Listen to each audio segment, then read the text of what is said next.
lot of psychoanalytic literature out there and case studies of projection, and there are, a lot of cases like this. Like a lot of times that you'll see people who have suffered torment of some kind, some kind of trauma, tolerate the projection of themselves onto like an object or another person that doesn't exist.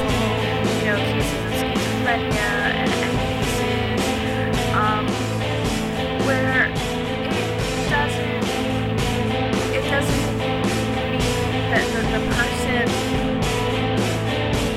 is suffering from delusions to the point where they're like making up fake people and talking to fake people, but it's kind of tricking the mind into believing something that's not true, and it can go from being like normal out of your mind, and you're seeing like lions everywhere and pink elephants wandering by.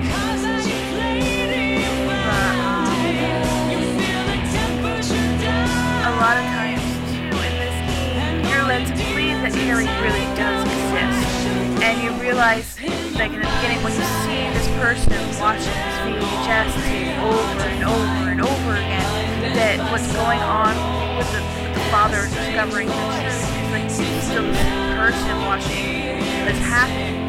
You see Harry from third person because she's watching him in her head. He's running around and he's doing these things.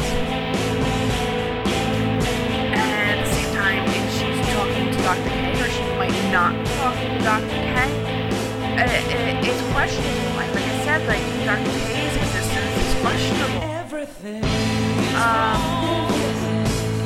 And at the same time, with Harry, like I said, my biggest gripe early on in the game is that he had a reflection. And if you were familiar with standard film projections where if something is not real, it will not cast a reflection, or if something is a delusion, it's only seen visible a reflection. So to have Harry see himself in a mirror is kind of conflicting, because it breaks away from like what you would see established in film already. And it's really, the entire game really is an exercise of the POV shot, like the point of view. In essence, you could say it's tricking you, and like a lot of things they say, like don't ever trick the viewers, because you're gonna wind up either disappointing someone who's gonna make them have expectations, and when you have expectations, if everybody's expectation is different, and it leads to resentment.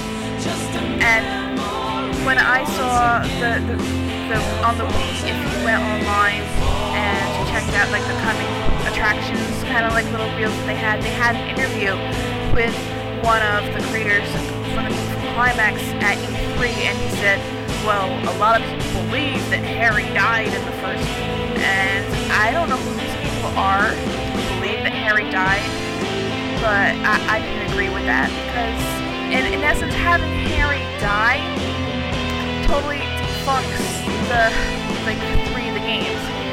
It defunks the second game, it defunks the third game, and it throws the fourth game into question too, because the events that happen in Silent Hill for Harry to live and to go on, created all the craziness and the cult and things like that. If Harry just died, then all those games don't exist. And I don't know if I agree with that.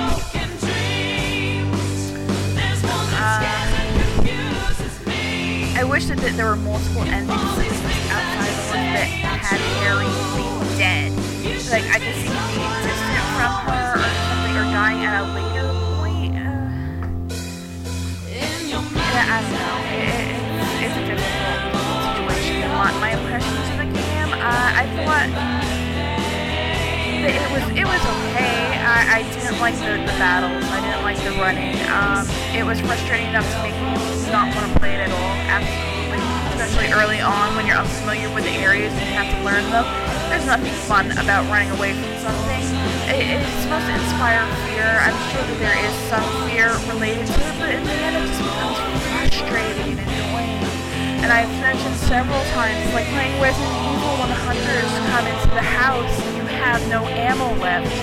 That wasn't fun, and there's no way to undo it. There's no way to conserve it. I didn't enjoy that aspect of the game. I think I would like this game better if it wasn't, a reimagining of the first one.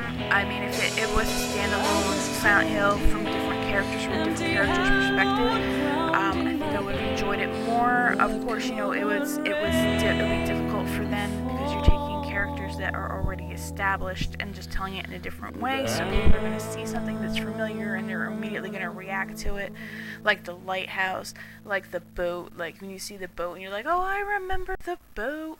And that's when Dahlia showed up, and those things are kind of like necessary.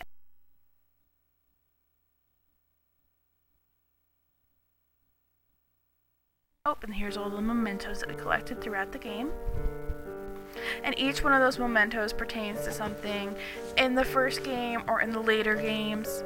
They're just like little items that Cheryl had collected that reminded her of her father, but in essence also helped create the world of Silent Hill. And it's cute if you look at the clock hands.